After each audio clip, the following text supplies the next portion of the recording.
এটা হচ্ছে আমার জৈব সারের একটা মিশ্রণ, যা অনেকদিন আগে আমি একসাথে মিশ্রণটা বানিয়েছিলাম।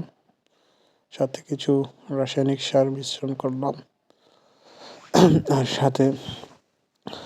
এর সাথে অর্ধেক পরিমাণ আরও আমি মাটি মিশিয়ে সাথে ছত্রাকনাশক মিশিয়ে নিই। মিশিয়ে ভালোভাবে একদম কোদাল দিয়ে ভালো করে মিশিয়ে মাটিটা তৈরি করে নেই। তো সাথে বিভিন্ন উপাদান দিয়েছি এই মাটিতে। আর আমি গাছ লাগানোর জন্য নিয়েছি এই 5 লিটারের বালতিগুলো 5টা ছিদ্র করে নিয়েছি। আর এই হচ্ছে ইয়েলো মাল্টা 2 এর চারা। এই ইয়েলো মাল্টা 2 এর চারাটা আমি এই 5 লিটারের বালতিতে রোপণ করব। পরবর্তীতে ধাপে ধাপে বড় বালতিতে বা জিও ব্যাগে রোপণ করব। আর এই হচ্ছে আমার ভাগিনা, যে আমার কাজের মাঝে এসে হালকা পাতলা একটু দুষ্টুমি করছে। আর আমি সাবধানতার সাথে ইয়েলো মাল্টা 2 এর চারাটি প্যাকেট থেকে ব্লেড দিয়ে কেটে বের করে নিলাম।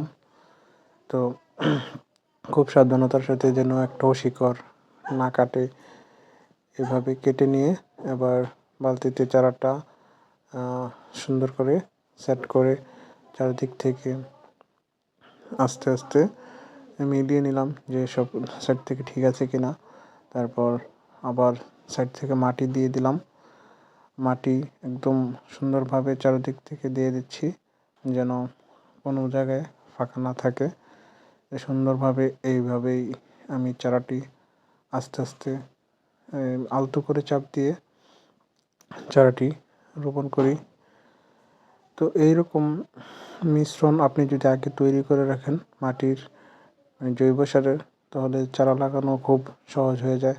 কারণ মাটি হচ্ছে গাছের জন্য সবচাইতে গুরুত্বপূর্ণ একটি উপাদান।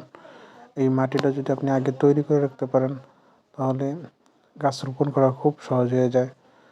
তো আমি এভাবেই আস্তে আস্তে মাটি দিয়ে চারিদিক থেকে আলতো করে চাপ দিয়ে দিলাম।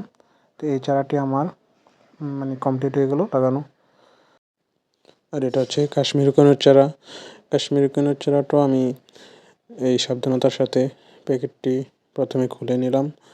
প্যাকেট খোলার পর এই সাবধানতার সাথে আবারও চারাটি আমি বালতিতে স্থাপন করি। একদম মাঝ বরাবর চারাটি সেট করে তারপর স্বাভাবিকভাবে যেভাবে মাটি চারপাশ থেকে দিয়ে একদম আলতো আলতো চাপ দিয়ে চারাটিকে রোপণ করে নিই। তো গাছের গুরুত্বপূর্ণ খাবার হচ্ছে মাটি। আপনি যদি জৈব সারের আনুপাতিক হারে ঠিকমতো দিতে পারেন, তাহলে গাছের বৃদ্ধির ক্ষেত্রে তা খুব সহায়ক। আমি মাটিতে জৈব সার হিসেবে গোবর, তারপর হচ্ছে খৈল, হাড়ের গুঁড়ো, তারপর আরও অনেক কিছু শিংকুচি সহ অনেক উপাদান দিয়ে এই মাটিটা তৈরি করে রেখেছিলাম। তো এই মাটি দিয়েই আজকে এই চারাগুলো রোপণ করছি।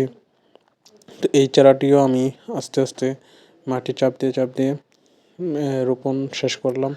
তো তার পরবর্তীতে আরও একটি চারা, সেটি হচ্ছে পাকিস্তানি কমলা, বাংলাদেশের একটি জনপ্রিয় জাত।